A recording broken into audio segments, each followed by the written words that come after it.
one of the things that people did to grow their food over there was salt down meat, when they killed hogs and stuff like that.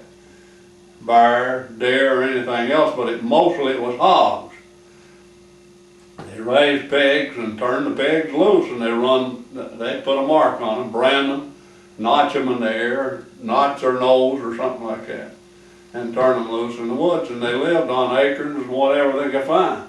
Till cold weather come, and by that time they was pretty good size, and people would kill them and butcher them and salt them down, and that was the meat for the wintertime. The only trouble was they didn't have the salt to salt the meat down. So they came to Marshall to buy the salt. And the merchants down there in Marshall told them, we ain't selling you no salt, we're saving the salt for the good southern people. You can just go home and starve or do the best way you can. So they had to go home without the salt.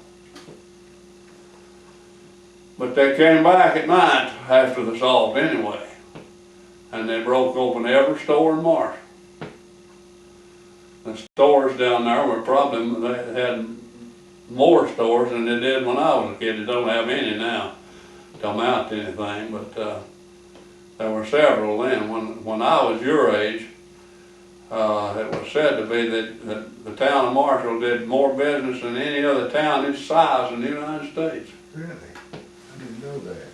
Yeah, they was you know, they did a lot of business for a small town, but back then they did quite a bit. But anyway, these people come over there and they broke into the stores, and you know, if you turn loose in the store and you come in there to get salt and you grab the salt, if you're going to get ready to leave with the salt, what else are you going to do?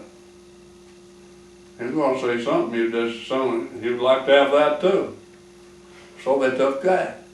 And anything else, the thing they were after more than anything else, was shoes and blankets and salt. Salt was the first thing. But blankets and shoes were, especially shoes, were not far behind, so they got everyone they could find. Broke into the houses and got that too. And that house I was telling you, are you familiar with the main street in Marshall?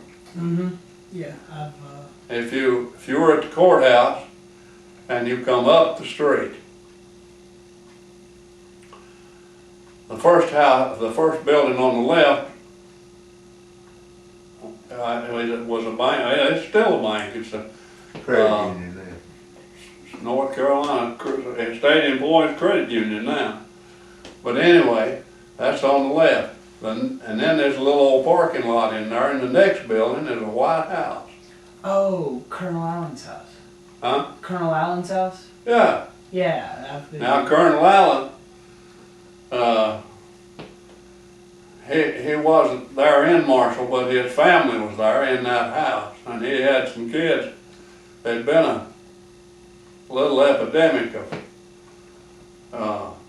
whooping cough and scarlet fever, and I forget what all else.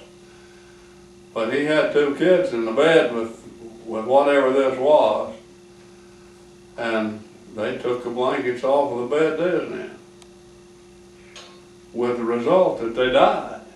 They took pneumonia and died.